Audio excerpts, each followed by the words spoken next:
Thank you, Mr. Chairman, Mr. Ranking Member, and members of the Judiciary Committee. I am honored to appear before you today as the President's nominee to be the Attorney General.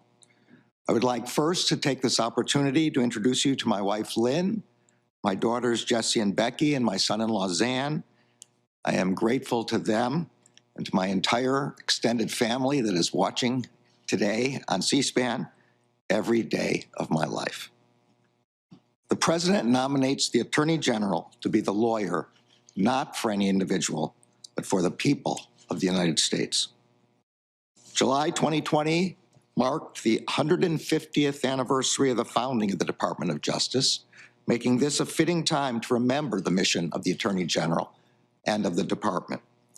It is a fitting time to reaffirm that the role of the Attorney General is to serve the rule of law and to ensure equal justice under law.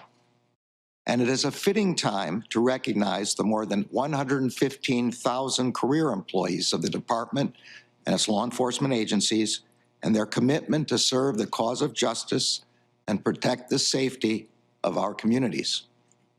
If I am confirmed as Attorney General, it will be the culmination of a career I have dedicated to ensuring that the laws of our country are fairly and faithfully enforced and the rights of all Americans are protected.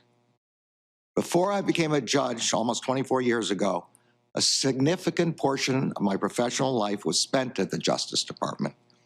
As a special assistant to Ben Civiletti, the last of the trio of post-Watergate attorneys general, as a line assistant U.S. attorney, as a supervisor in the criminal division, and finally as a senior official in the department. Many of the policies that the Justice Department developed during those years are the foundation for reaffirming the norms that will ensure that the department adheres to the rule of law. These are policies that protect the independence of the department from partisan influence in law enforcement, that strictly regulate communications with the White House, that establish guidelines for FBI domestic operations and foreign intelligence collection, that ensure respectful treatment of the press, that read the Freedom of Information Act generously, that respect the professionalism of DOJ employees, and that set out the principles of federal prosecution to guide the exercise of prosecutorial discretion. In conversations that I have had with many of you before this hearing, you have asked why I would agree to leave a lifetime appointment as a judge. I have told you that I love being a judge, but I have also told you that this is an important moment for me to step forward because of my deep respect for the Department of Justice and for its critical role of ensuring the rule of law. Celebrating DOJ's 150th year reminds us of the origins of the department, which was founded during Reconstruction in the aftermath of the Civil War to secure the civil rights that were promised in the 13th, 14th, and 15th Amendments. The first Attorney General appointed by President Grant to head the new department led it in a concerted battle to protect Black voting rights from the violence of white extremists, successfully prosecuting hundreds of cases against white supremacist members of the Ku Klux Klan. Almost a century later, the Civil Rights Act of 1957 created the Department's Civil Rights Division with a mission to uphold the civil and constitutional rights of all Americans, particularly some of the most vulnerable members of our society.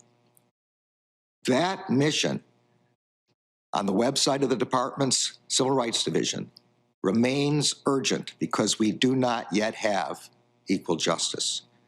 Communities of color and other minorities still face discrimination in housing, in education, in employment, and in the criminal justice system. And they bear the brunt of the harm caused by pandemic, pollution, and climate change. 150 years after the department's founding, battling extremist attacks on our democratic institutions also remains central to the department's mission. From 1995 to 1997, I supervised the prosecution of the perpetrators of the bombing of the Oklahoma City Federal Building, who sought to spark a revolution that would topple the federal government. If confirmed, I will supervise the prosecution of white supremacists and others who stormed the Capitol on January 6th, a heinous attack that sought to disrupt a cornerstone of our democracy, the peaceful transfer of power to a newly elected government. And that critical work is but a part of the broad scope of the department's responsibilities.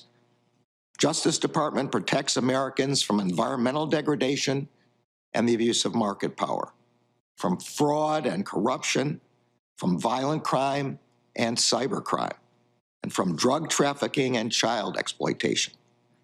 And it must do all of this without ever taking its eye off of the risk of another devastating attack by foreign terrorists. The Attorney General takes an oath to support and defend the Constitution of the United States against all enemies, foreign and domestic. I am mindful of the tremendous responsibility that comes with this role. As Attorney General, later Supreme Court Justice Robert Jackson famously said, quote, "The prosecutor has more control over life, liberty, and reputation than any other person in America." While prosecutors at their best are one of the most beneficent forces in our society, when they act from malice or other base motives, they are one of the worst. Jackson then went on to say, "The citizen's safety lies in the prosecutor who tempers zeal with human kindness, who seeks truth and not victims, who serves the law and not factional purposes, and who approaches the task with humility." That was the prosecutor I tried to be during my prior service in the Department of Justice. That is the spirit I tried to bring to my tenure as a federal judge. And if confirmed, I promise to do my best to live up to that ideal as Attorney General. Thank you.